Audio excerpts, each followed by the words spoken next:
The light is obviously coming from this direction. You can see it's hitting this side of the nose, the shadow's on that side of the nose.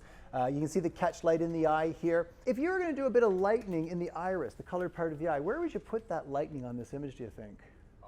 Opposite the catch light. So I would put a little bit of lightening around in here. Now, some people, to kind of enhance that contrast even further, will go in and do a little bit of darkening around the iris. Now, if you aren't exactly round, like the iris is round, if you don't get it exact, if you're kind of a little off to the left here, it'll look like a bit of a lumpy spot on the iris, which is creepy. So let's take a look at a way of using the marquee tool to make, first off, a perfect circle around, and use that circular marquee to darken only the very edge of the eye. So call up your marquee tool. If you just hit M on the keyboard, you'll get your marquee. If you just hit M and you get your rectangular marquee, you can click, go to the pop-out, there's the elliptical. Here's another way to get to the elliptical. If you hold the Shift key and hit M again, it'll cycle through the different shapes that are in there. So let's grab that elliptical marquee. And if I wanted to make a perfect selection right around this whole iris here, well, you start from the top left, so I'd have to figure out where the exact left edge of this pupil is, where the exact top edge is, and where those corners meet, and drag, and actually that's not too bad. How do I stop this oval shape from being created? Shift. Shift constrains it to a perfect square, and if you're having trouble getting it right around that pupil there, here's a neat little trick. If you go right into the center of the pupil, hold down Shift and Option, look at what happens. It comes outwards from the center. And that works with the rectangular marquee as well. So if you know the center of something, you can very easily make a shape around it just by doing Shift and Option. If you only do Option, you can make ovals like this. And then you can line up on the edge. Now, again, you may not be able to get the exact center of the pupil. Maybe you keep missing. Watch this. With the Shift and Option still held down, I'm also going to hold down the space bar. As soon as I hold the space bar, I can move that around.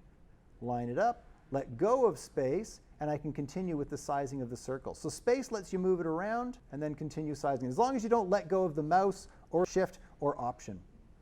So I'm trying to get this marquee so it goes right along that edge of the pupil there. So if I used this to create, say, a levels adjustment layer that I would use to darken, would it darken just the rim of the pupil? That would darken everything there, wouldn't it? What if we could find a command that would take this marching ant's edge and select everything within a certain width of that, get rid of everything else? It's called border, and it's under Select, Modify.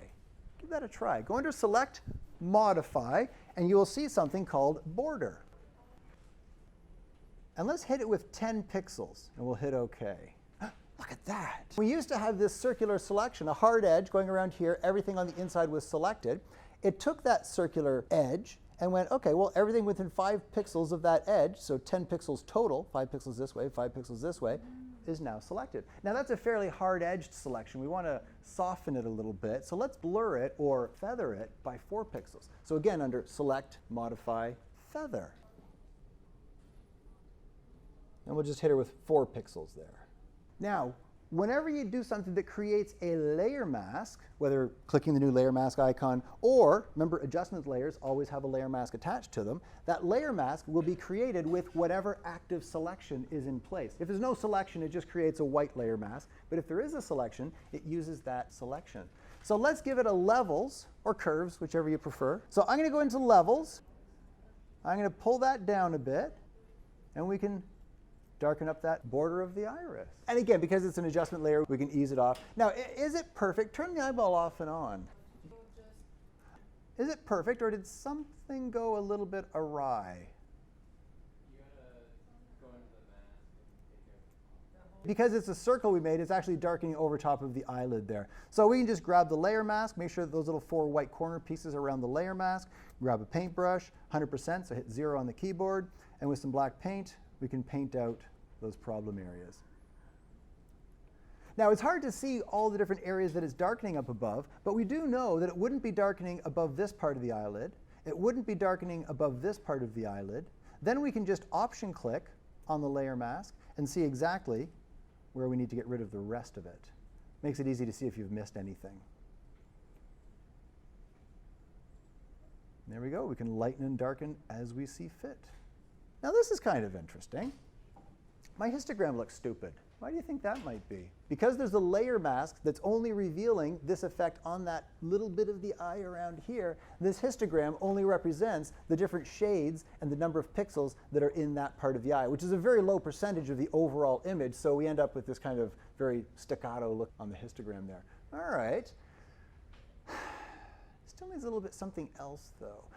We talked about, doing a little bit of lightening on the inside, so let's play around with that. We can combine all these techniques. I'm just going to make a new transparent layer, pop it into soft light blending mode, grab a paintbrush, B on the keyboard, lower the opacity. I took it to 20%, so 2 on the keyboard. Maybe do a little bit of lightening on the inside there. Maybe a little bit of darkening on the outside, little digital eyeliner, as it were. So have a little bit of fun with it. You could, but if you're off just a little bit, it can just pull it not into round. It's unsettling if it's not a perfectly round eye. By using this technique, you know that you've only darkened in a perfect circle around the edge. So it's just kind of getting that guaranteed perfection. You could do it by hand, and a lot of people do it. If you're off a little bit, it's just jarring. And if you do it before and after, you can see how that really gives a nice, deep, watery look to the eye there. It does look a little silly when you've only done one eye, so you might want to do the other.